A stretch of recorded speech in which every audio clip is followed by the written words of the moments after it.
Itu 2012 Kota Bandung ini kan banyak beberapa kejadian yang kurang percayanya masyarakat terhadap birokrasi, terhadap politik lah. Muncul sosok kayak saya begini, wah tanggung mendingan dipimpin orang gila aja katanya, kayaknya begitu. Jadi kalau ada orang tuh si Kang Budi pernah nyalonin wali kota dari, saya bukan pernah nyalonin, justru saya ini wali kota tidak terpilih.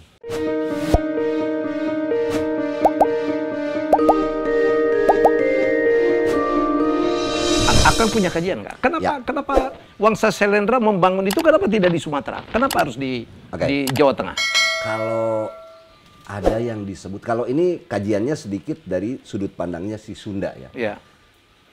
Wilayah-wilayah karesian memang itu tidak selalu, biasanya di kita ini adanya di ketinggian.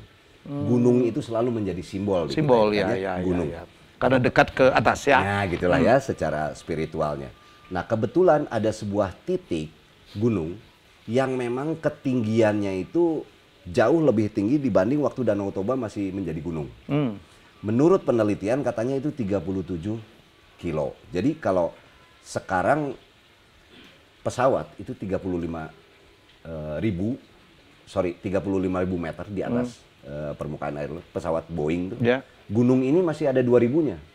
Jadi kalau kita naik pesawat, ujungnya masih belum kelihatan tuh. Dan ini juga yang dituliskan. Bukan 3,7 kilo kali ya? Jadi kurang lebih 3,7 kilometer gunung. 37 ribu, 37? Bukan 3,7. Kan itu aja 16.850. DPL? Danau Toba itu 16.850 meter. Artinya berapa? Di atas permukaan laut? Iya. Itu 16 kilo artinya? 16 kilo kan? Ya. Itu yang Danau Toba. Ini lebih tinggi lagi? Iya, ini 37. Gitu. Tapi kan sekarang tidak setinggi itu, Kang? Tidak ada. Kan itu gunung inilah yang diceritakan kurang literaturnya. Hanya diceritakannya ketinggian air laut naik. Oh. Cuman di dalam kitab Rigvedanya orang India menyebutkan ada yang disebut Jambudipa. Dan Jambudipa itu kan kita mengenalnya adanya di Jawa Dwipa. Jadi kurang lebih di pertengahan Pulau Jawa itu dulunya ada sebuah gunung yang sangat tinggi, kurang lebih begitu. Itu banyak didokumentasikan dan diceritakan oleh orang-orang yang hidup di luar Indonesia gitu. Contohnya tadi kitab di India, di mana yang merujuk kepada wilayah yang ada di sekitar kita. Nah, kalau buat saya, pada saat Pulau Jawa ini satu saat disebut sebagai Nusa Larang sebelum namanya Jawa. Ada yang menuliskannya Nusa Kendeng atau Nusa Larang. Sementara seperti kita Larang itu artinya unggul ya? Unggul, martabatnya tinggi, ya, sakral, gitu. atau kalau sekarang larang itu kan mahal artinya. Ya. Kalau bahasa Jawa, iki regane larang, mahal gitu. Atau dilarang, disakralkan. Value-nya tinggi sekali. Jadi kalau Nusa Larang kurang lebih ya ini Vatikan, sebut aja begitulah. Sebuah pusat. Jadi wilayah yang ditinggikan derajatnya. Tapi di luar itu karena secara geografinya juga dulu ada gunung yang tinggi tadi. Kang, lanjutin tentang Nusa Larang tadi. Kalau dari etimologi kita lihat ya, Nusa itu kan pulau lah ya. Larang ini seperti tadi bahwa larang ini ada martabatnya tinggi, ditinggikan, mahal dan lain-lain. Bahkan kalau dikaitkan dengan geografi dan geologi juga batu-batu tua itu ditemukan di wilayah kita, bahkan ada sebuah gunung lah yang tinggi. Sebetulnya bisa kita coba analogikan gini Kang Helmi, Krakatau itu anak Krakatau, Gunung Krakatau. Yeah. Itu kan dia 300 di atas permukaan air laut. Ya, DPL ya. Kota Bandung saja itu sudah 600. Artinya sebetulnya gara-gara narasi kita menganggap Bandung itu kota dan itu gunung. Padahal secara ketinggian jauh gitu. Kota Bandung tuh lebih tinggi gitu. Daripada jauh ujung Gunung Krakatau. Betul. Apalagi kalau ini bentuknya gunung kayak Ciremai gitu. Atau Galunggung, apapun lah, banyak sekali gunung-gunung di Pulau Jawa atau Sumatera. Nah, saya pikir Bukit Barisan itu juga hanya sebagian pinggiran dari hasil sebuah ledakan yang ujungnya dulunya disinyalir sih ya. Ya itu setelah Danau Toba ya. Kekiniannya itu Danau Toba, tapi jauh sebelumnya itu ada sebuah gunung yang sangat besar. Lalu dia meletus, terjadilah kelompok gunung-gunung kecil. meletus lagi barulah ada Danau Toba gitu loh, kurang lebih. Oh gitu. Meletus lagi barulah ada Tangkuban Perahu. Ini fase yang keberapa gitu? Danau Toba aja udah gede banget itu ya. Banget itu 16.850. Letusan gunung berapi Betul. terbesar sepanjang masa ya. Dan itu kan jadi kaldera tuh. Kaldera dan menjadi Danau Toba yang demikian huge. Betul. Kalau sekarang Kang Helmi pulang ke Jakarta, itu kan kita lewat tol tuh, Purwakarta. Itu kan yang diceritakan Danau Bandung tuh itu bukan di kota Bandung. Tapi sampai Purwakarta sana-sana tuh. Disebutlah, dikenal Danau Purba gitu ya. Cuman bedanya sekarang kita udah nggak ada airnya gitu. Kalau Danau Toba masih ada mungkin kan gitu.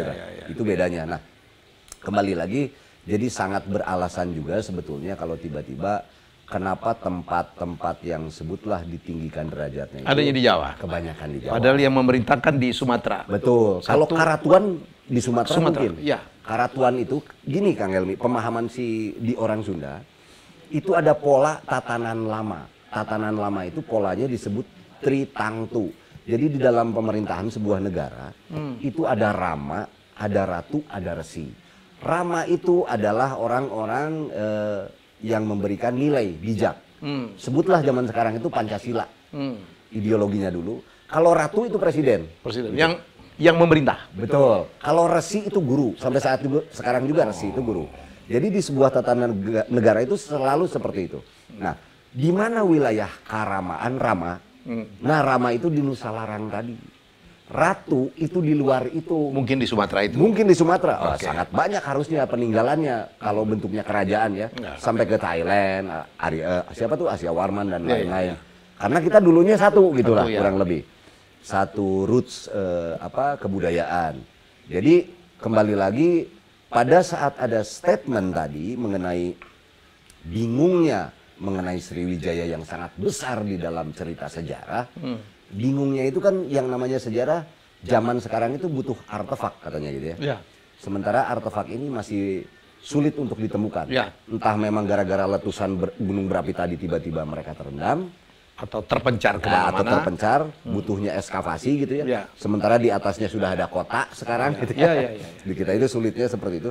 Tapi kalau buat saya pribadi, saya masih sangat yakin mau itu Sriwijaya apapun karena ada di naskah atau prasasti atau daun lontar zaman dulu. Dan kalau di pemahaman yang dongeng Sunda, momen Prabu Mulih ya. Prabu Mulih itu momen sebutan pada saat wilayah Sumatera didatangi oleh sekelompok. Didatangi oleh sekelompok, ada yang invasi ke sini. Tadi saya sudah sebutkan zamannya pasca Kubilai Khan lah ya. Jadi ada seorang kapten dari China yang bertugas di Manila, disebut Ki Gedeng Manila, itu dia yang masuk ke Sriwijaya tadi. Padahal Sriwijaya di pemahamannya orang Sunda mah, Sri-nya itu gelar gitu. Orang Sunda menyebutnya begitu. Ya, Sri Paduka. Ya, gitu. Sri itu gelar. Wijaya juga sebetulnya gelar. Jadi Sriwijaya kalau versi yang kita nih ya, tidak ada bedanya dengan Raden Wijaya gitu. Ada sebuah momen Raden Wijaya ini mulih. Kembali itu kemana? Ke tadi, ke wilayah mulih itu pulang gitu. Nah, momen itu mungkin saja bisa dikait-kaitkan atau mungkin saja iya. Tapi di dalam sebuah naskahnya Ying Yai Senglan, kitab perjalanannya Angkatan Lautnya Cina, Changhe? Ya, perjalanan itu yang ditulis oleh Mahwan itu memang disebutkan wilayah itu. Jadi kalaupun artefaknya itu belum ketemu, saya dengar sih kemarin katanya ada kebakaran hutan tuh di daerah sana, katanya mulai bermunculan tuh artefaknya. Apakah memang betul terendam? Apapun, whatever it is kata orang. Saya bilang sih ini sejarahnya sudah ada, klaim aja dulu deh biar bangkit, ada kebanggaan, identitas, gitu kan. Kalau saya pikir jangan direndahkan, mohon maaf sekali lagi ke teman-teman akademisi gitu ya. Jangan dulu, itu aduh, kan itu melemahkan ya kita yang sudah memupuk kepercayaan kesejarahan ini. Sementara kalau kita lihat, sebutlah Stonehenge di Inggris. Sekarang yang numpuk gitu ya. Betul. Itu kan satu yang sangat dihormati sebagai pusat kebudayaan, peradaban ya, orang Inggris dan lain-lain. Mereka sudah tidak tanya lagi ini batu dari mana ya. Padahal itu kan dataran. Siapa yang buat ya? Siapa yang buat? Nggak peduli mereka. Nah, sekarang saya kasih petunjuk kalau kita tulis di Google, zaman sekarang Google nih. Kita tulis saja Stonehenge fake. Nanti keluar tuh foto-foto warnanya hitam putih yang keluarin KGB tuh. Warnanya hitam putih. Kapan Stonehenge itu direstorasi? Itu ada keren kok, ada segala. Ini kan sulit juga ya. Sampai untuk mengklaim sebuah peradaban, mereka harus menutup dulu satu pembangunan restorasinya Stonehenge. Dan yang menariknya itu ada sebuah foto pada saat Obama kunjungan ke sana, itu salah satu batunya itu semplek kalau kita, dan kelihatan tuh ada besi di dalamnya. Ini besi kah? Atau, itu boleh dilihat ya di Google ya, itu menarik juga nih. Kurang lebih. Luar biasa Kang Budi. Aduh. Makin bingung dia ini, budayawan atau sejarawan. Enggak, saya peminat. Sama dengan Kang Helmi, saya peminat sejarah aja. Kalau sejarawan kan harus penelitian, segala lah. Doktor. Cuman kadang-kadang saya suka mengkaji satu hal yang kurang bisa saya terima. Misal begini, kurang logis. Misal Indonesia 350 tahun dijajah Belanda gitu. Saya tuh kadang-kadang kurang bisa menerimanya gini.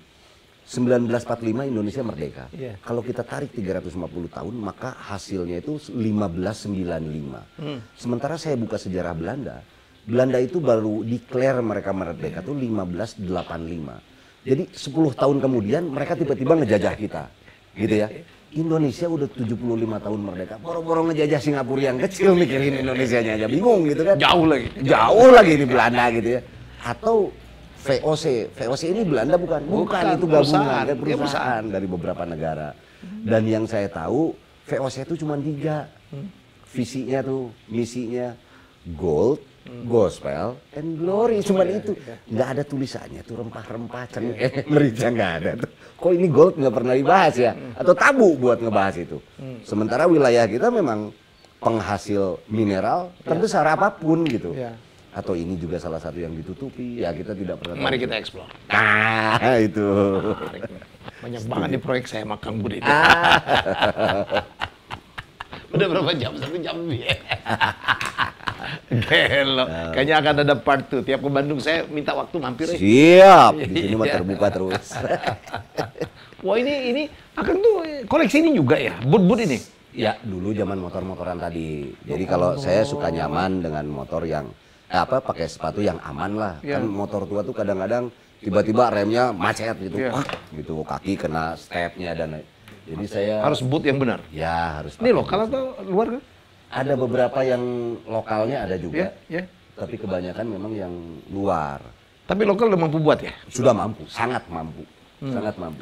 Bandung biasanya. Ini dari Bandung yang dibuat lokal oleh teman kita juga, tapi pasarnya di luar gitu. Suede. Ya, itunya suede gitu. Karena mungkin produksinya mahal, mereka sehingga dijualnya keluar gitu, kelihatannya begitu. Tapi kalau dibuatkan program pemerintah UMKM tuh, mereka pasti akan semangat untuk. Bagus juga ya, jadi interior. Kujangnya di mana, Kang? Kujang ada di atas. Ada berapa kujang punya? Aduh, tepatnya sih saya nggak pernah hitung. Koleksi kujang ya? 100 lebih? Lebih kayaknya, lebih. Kujang tuh menarik juga, Kang ya? Kujang juga itu sama. Bagi orang Sunda tuh kujang tuh artinya apa, Kang? Sama, kembali lagi itu identitas saja. Identitas. Bukan dipakai untuk perang kan? Kalau dipakai senjata, kayaknya enggak ya? Atau ahlinya senjata, Kang Teddy Kardin misalnya atau banyak, itu tidak ergonomis memang. Iya. Terus kan terlalu estetika, bentuknya estetis banget. Tebel lagi. Ya. Ada lubang misalnya. Iya. Itu musuh datang, tar dulu lagi dilubangin dulu. Masa gitu kan? Enggak lah, enggak. Lalu itu lebih kepada simbol.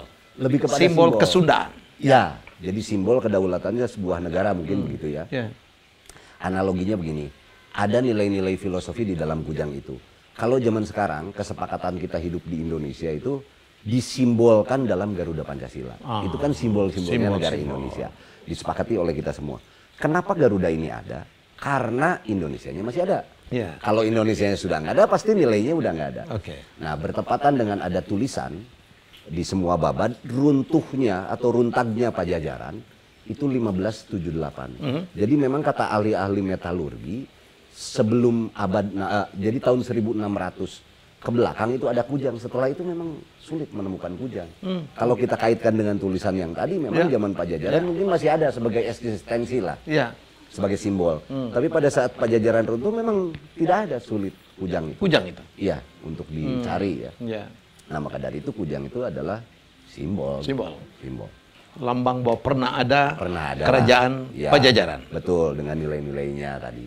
Itu kan banyak tuh. Saya dengar di Sumedang nanti akan ada Twin Towers kujang setinggi 99 meter kan? Betul, betul. Harus dong. Di pinggir apa? Jati Gede. Jati Gede. Betul. Orang Sumedang itu. Sumedang bapak saya kebetulan. Saya mancing aja. Kebetulan. Kebetulan. Turunan sedikit. Dan ternyata Sumedang itu kerajaan kan? Ya, kerajaan terakhir di tanah Sunda. Ya, apa namanya Sumedang Larang. Sumedang Larang, betul. Ya, tadi Larang tuh kembali. Saya ketemu kemarin ini raja terakhir ini Kang Luki ya. Luki. Iya. Ya. Kayak bule ya. Kayak bule ya. Iya. Mungkin juga Raja Sumedang tuh bule dulu. Jangan-jangan ya. Nikah dengan Wilhelmina kayaknya. Atau mengawinin bule.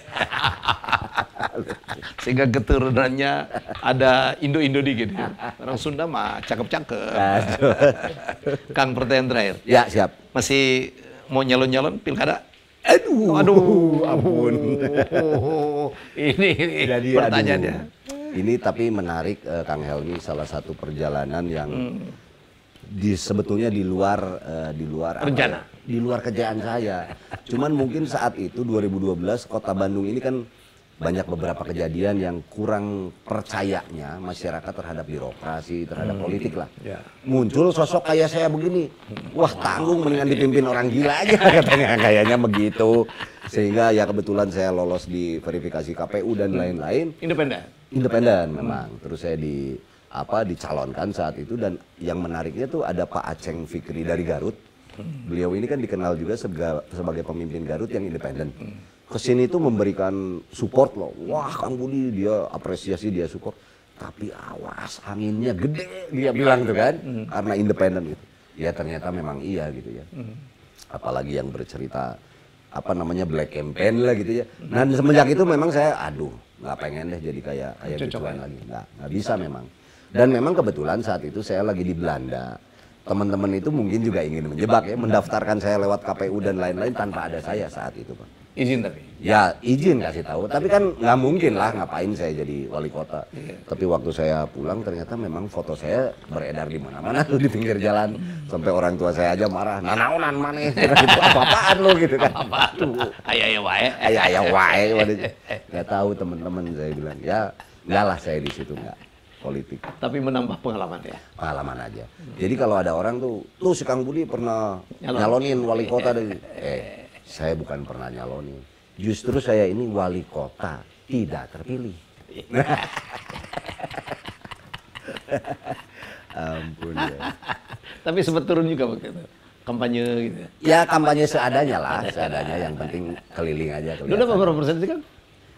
Lumayan. Ya lumayan sih kan. Untuk menjadi seorang independen itu minimal 88.000 KTP.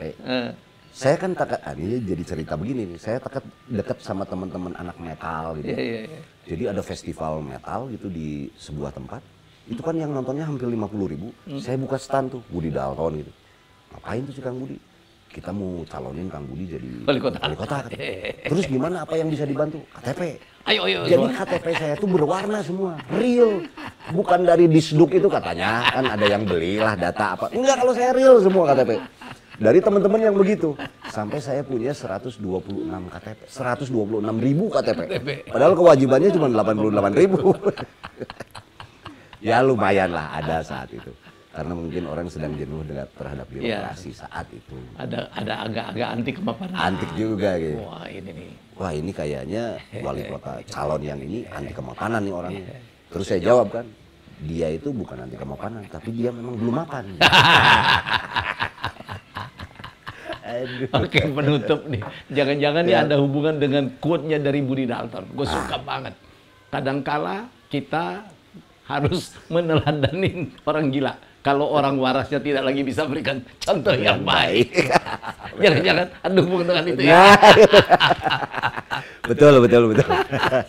Aduh, terima kasih nih ya. Aduh, kopinya enak banget nih. Kopi aroma. Aroma namanya, kopi aroma. Harus beli nih kita. Harus. Bancai ya? Bancai. Dekat penjara itu? Betul, penjara zaman dulu.